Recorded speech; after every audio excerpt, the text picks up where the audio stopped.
It's Sunday morning, and here's what we know about what's happening in LA right now. Over the last several days, the people of Los Angeles have been resisting ICE kidnappings. And I'm calling it kidnappings because we don't know who these people are with masks on and inconsistent uniforms. Half the folks who are shaking down the people of Los Angeles don't even have badges. I'm not willing to normalize what's happening there by reporting on it and saying these are ICE agents because I don't know who they are. You don't know who they are. Again, they are masked, they are not badged, and they have inconsistent uniforms with what we have come to expect from Border Patrol, ICE, or the LAPD.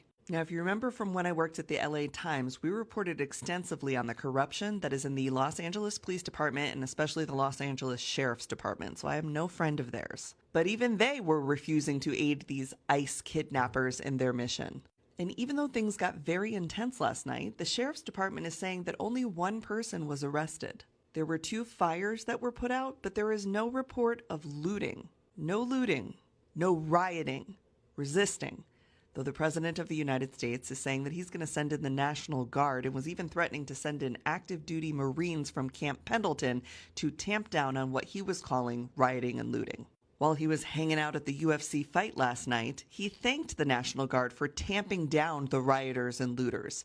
Though the mayor of Los Angeles says that the National Guard actually never showed up last night.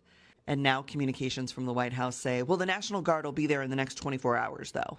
The LAPD, the LA Sheriff's Department, and the resistors say things are under control.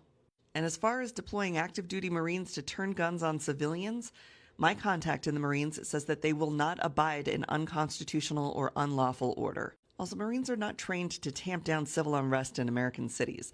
They are trained to occupy and neutralize war zones. We also know for a fact that the presence of military vehicles and camouflage-fatigued officers escalates tensions. So sending in the National Guard or active duty Marines would do nothing to actually tamp down civil unrest. It makes people even more nervous.